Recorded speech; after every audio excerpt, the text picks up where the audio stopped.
আসসালামু আলাইকুম ওয়া রাহমাতুল্লাহি ওয়া বারাকাতুহু।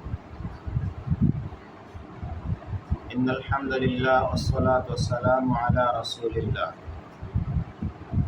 সমস্ত প্রশংসা সেই মহান রব্বুল আলামিনের জন্য, যার অশেষ মেহেরবানিতে আজকে কোরআন ও হাদিসের আলোকে কিছু কথা বলার সুযোগ পেয়েছি। এই জন্য আল্লাহ পাক রব্বুল আলামিনের দরবারে শুকরিয়া আদায় করছি। সবাই বলি আলহামদুলিল্লাহ। দরুদ ও সালাম বর্ষিত হোক বিশ্ব মানবতার মুক্তির নূর হযরত মুহাম্মদ মুস্তাফা সাল্লাল্লাহু আলাইহি ওয়াসাল্লামের উপরে। প্রিয় দর্শক, আমি আপনাদের সামনে সূরা জুমার শেষের কয়েকটি আয়াত তেলাওয়াত এবং বঙ্গানুবাদ করব ইনশাআল্লাহুল আজিজ। আউযু বিল্লাহি মিনাশ শাইতানির রাজীম।